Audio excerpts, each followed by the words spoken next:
Tonight on this program, for the first time, you are going to hear the words Trump and stupid in the same sentence, but not in the order you might expect. Not in the way you have heard those two words used on this program many times before. Because today is the day when Donald Trump finally said something that, now that he's actually said it, kind of seems inevitable.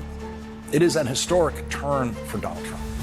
It is a brand new use of the word stupid by Donald Trump. And it is the most important Trump usage of the word stupid ever. Because today, for the first time, Donald Trump called Republicans stupid. And he means millions of them. That was his word for Republicans who have been religiously devoted to him, Republicans who think of him as chosen by God. Donald Trump turned on those Republicans today and called them stupid and said the thing that no smart politician has ever said before. Ever. Donald Trump said, "I don't want their support anymore." I have often said on this program and elsewhere that no one insults the intelligence of Trump voters more than Donald Trump. No one thinks less of the intellectual capacity of Trump voters than Donald Trump. And he has always proved that in the way he pathologically lies directly to them about things that they know are not true. Donald Trump has always thought that he can do that to his supporters because he believes that they are not, in Donald Trump's mind, the kind of sharp people that he was trying to deal with in New York in his business career. Now, I have never once been able to predict what could separate the most fervent Trump supporters from Donald Trump, what could possibly get Donald Trump to publicly call them stupid and say, "I don't want their support anymore." They never seemed to mind being lied to about tariffs. Trump supporters never seemed bothered by the nasty intellectual insults he used to hurl at them at his campaign rallies and his speeches when he told them that other countries would pay the Trump tariffs that they were going to have to pay. They never seemed excited about the Trump tariff passages in those speeches, but they were never bothered by Trump's public insults of them based on Trump's belief that not one of his voters knows what a tariff is. That insult didn't bother Trump voters, apparently. No political opponent of Donald Trump has been able to do anything that could separate Donald Trump from Republicans, get Donald Trump to call Republicans stupid and say, "I don't want their support anymore." The only person who could do that is the person who said he was Donald Trump's closest friend for 10 years and who killed himself in prison while awaiting trial on federal charges of sex trafficking. Jeffrey Epstein, the person standing beside Donald Trump in that blue shirt in that video right now. Jeffrey Epstein is the name Donald Trump never wants to hear. But Donald Trump's problem is the Jeffrey Epstein scandal that now surrounds Donald Trump and the Trump administration is very easily understood by reporters and the public and Trump voters, and people are paying attention to the name Donald Trump doesn't want them to ever hear. A new poll shows that 62% of registered voters are closely following the news about the Epstein files. 63% disapprove of Donald Trump's handling of the Epstein files, with 17%, only 17%, approving of Donald Trump, saying there's nothing to see here.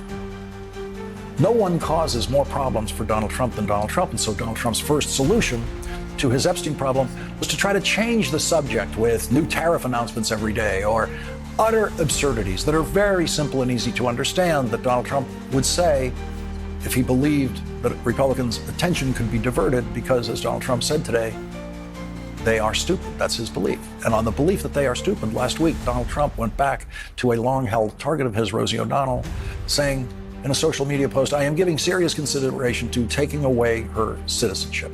There is no way Donald Trump could take away the citizenship of natural-born citizen Rosie O'Donnell. Donald Trump knows that. But that was Donald Trump's idea of the moment, of how to change the subject from Jeffrey Epstein.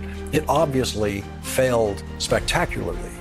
But it did provoke a video response from Rosie O'Donnell yesterday from her new residence in Ireland, in which she said, quote, "I'm safe here in Ireland. I'm out of the reach of the Tangerine Mussolini." And I gotta say, as nicknames for Donald Trump go, Tangerine Mussolini is a possible winner. And it certainly gave Rosie O'Donnell the win in her latest exchange with Donald Trump.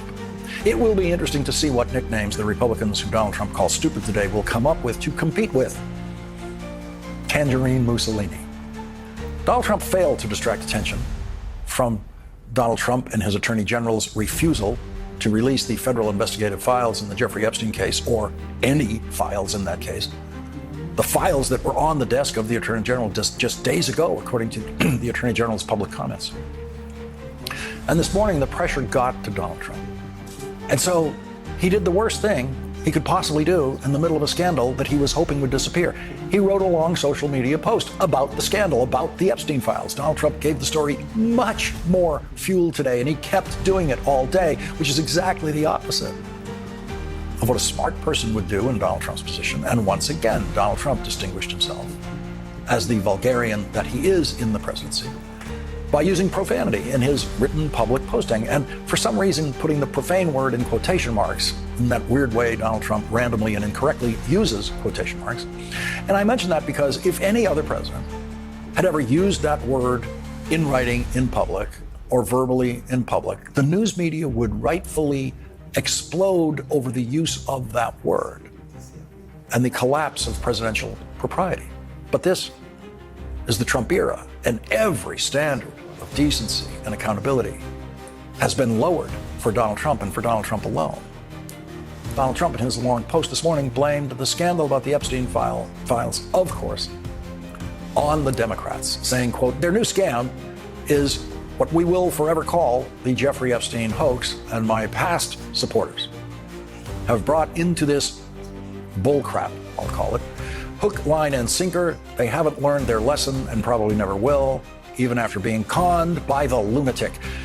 Yes, they have been conned by the lunatic for many years now, but Donald Trump wasn't actually referring to himself when he said that, and it was just my artful edit that let it sound that way for a moment. What he actually said was, even after being conned by the lunatic left.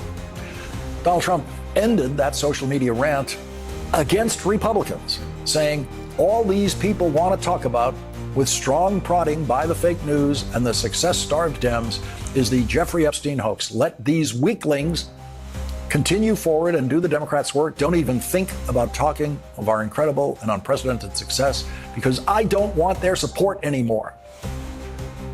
Weaklings. Donald Trump is calling Republicans stupid weaklings. And as of today, he doesn't have the support of the people he calls stupid and weaklings. But it will take some time to know if Trump's loss of their support is permanent. Calling them stupid and weaklings probably won't help Donald Trump. Mr. President, I know you want to move past all this intrigue over the Epstein files, but I do want to ask you to clarify something you said this morning. You said this was all a hoax. Has your attorney general told you this was a hoax? What evidence have you seen of that? No, it's not the attorney general. No, I know it's a hoax. It's started by Democrats. It's been run by the Democrats for 4 years. You had Christopher Wray and these characters and Comey before him. And it's a bad group. It started, actually, look at the Steele dossier that turned out to be a total hoax. The 51 agents, the intelligence, so-called intelligence agents, it was a hoax. It's all been a big hoax. It's perpetrated by the Democrats, and some stupid Republicans and foolish Republicans fall into the net. And there you have Donald Trump's description of stupid Republicans and foolish Republicans. And he kept going. Instead, they want to talk about the Epstein hoax. And the sad part is it's people that are really doing the Democrats' work. They're stupid people. They're stupid people. He's talking about Republicans. And no, the sad part is not that we're talking about the Epstein files. The sad part is what happened to those little girls when Donald Trump's friend, Jeffrey Epstein, got his hands on them. Michael Flynn served 24 days as Donald Trump's first national security advisor before being fired by Donald Trump and then convicted of federal crimes for which Donald Trump, of course, pardoned him today. Michael Flynn wrote this on social media, addressed directly to Donald Trump. I hesitated to write this, however, with the utmost respect and deference to you for all you've withstood. Few know it better than me what the deep state can do when they want to turn on a person. The Epstein affair is not about who killed him or if he committed suicide personally. I'm glad this known pedophile is dead, but neither is this a hoax. This issue goes beyond all that. There are millions of Americans who overwhelmingly voted for you to be our president, and we want you to be massively successful. No one more than me. All we want at this stage is for a modicum of trust to be reestablished between our federal government and the people it is designed to serve. That's all, period, exclamation point. An element that is of great importance surrounding this Epstein affair is the fact this man was a known pedophile, had a list of clients who represented the upper crust of society, and likely did untoward things to children on his island, in his homes in New York City and New Mexico, and maybe elsewhere. He was convicted of it. Regardless of what class of society abuses and commits crimes against children, it is never acceptable. This is where this argument went off the rails. It is not about Epstein or the left. It is about committing crimes against children. If there are leaks inside of our country that have committed crimes against children, shame on them. They must be held accountable. A sampling of Trump-supporting media today was not supportive of Donald Trump on the Epstein files. Alex Jones spoke directly and hysterically to Donald Trump on his program. You have put the gun in your mouth and ours collectively. Stop it. Stop it! Stop! Stop! Stop! For God's sakes, don't attack your constituents when they have morals and aren't robots. Jeffrey Epstein killed himself before trial, but his co-defendant and co-conspirator, Ghislaine Maxwell, went to trial in 2021. She did not testify.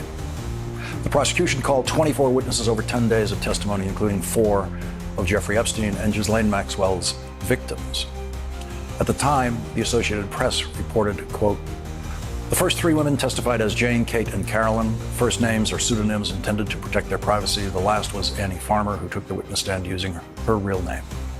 Jane said she was 14 when she met Maxwell and Epstein at a music camp where Epstein was a benefactor. Maxwell showered her with attention in a way that left her vulnerable the moment she was first instructed to follow Epstein into his pool house in his Palm Beach, Florida estate in 1994, she said. When he began to sexually abuse her, I was frozen in fear, she said. I'd never seen a penis before.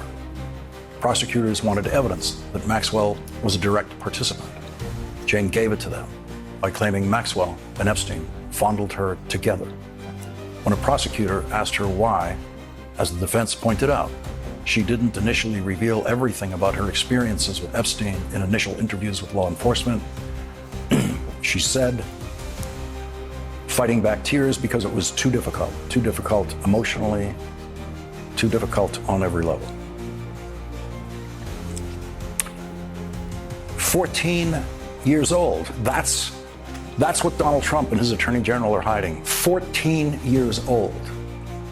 The investigative files on a man who Donald Trump said he knew for 15 years, a man who said he was Donald Trump's closest friend for 10 years and who raped that child when she was 14 years old. They are protecting that man in the grave, and who knows who else. Ghislaine Maxwell's attorneys know that their only hope of ever getting her out of prison will probably be a Trump pardon on the final day of the Trump presidency. And today, they released a statement praising Donald Trump. One of Ghislaine Maxwell's lawyers said this about Donald Trump: he's the ultimate deal maker, and I'm sure he'd agree that when the United States gives its word, it should keep it. With all the talk about who's being prosecuted and who isn't, it's especially unfair that Ghislaine Maxwell remains in prison. And to deepen the mysteries that live in and around the Epstein files, new reporting indicates that there was a gap of 3 full minutes on the video recording of the door of Jeffrey Epstein's jail cell on the night that Jeffrey Epstein killed himself. The 1-minute gap had been previously reported in that video, but new analysis by Wired indicates the actual gap is a full 3 minutes. That's one of many elements of the case that indicate that there remains much to investigate in this case. It's a case that never went to trial. And so the contents of those investigative files on Jeffrey Epstein were never fully revealed in a courtroom, as they were destined to be if he did not die in his jail cell. And Democrats on the House Judiciary Committee, which has jurisdiction over the Justice Department and the Attorney General, want to conduct that investigation of this case. Here is the top Democrat on that committee, Congressman Jamie Raskin, in yesterday's Judiciary Committee hearing. There's something that everybody here, at least I used to think, agreed with, which is let's release the Epstein files. That guy is a child sex offender who's convicted of it. and then took his life before the larger trial could take place. His associate, Ms. Maxwell, is in jail for 20 years. The whole country is saying, release the files. That's what Donald Trump said. That's what J.D. Vance said. That's what the Attorney General said. That's what the FBI director said. And now suddenly they want to sweep the whole thing under the rug. Why don't we have a real hearing with real government officials talking about the government and talking about a real investigation with the real problem, which is the nationwide crisis in the sexual abuse of children and human trafficking? Why don't we do that? I yield back to you, Mr. Chairman.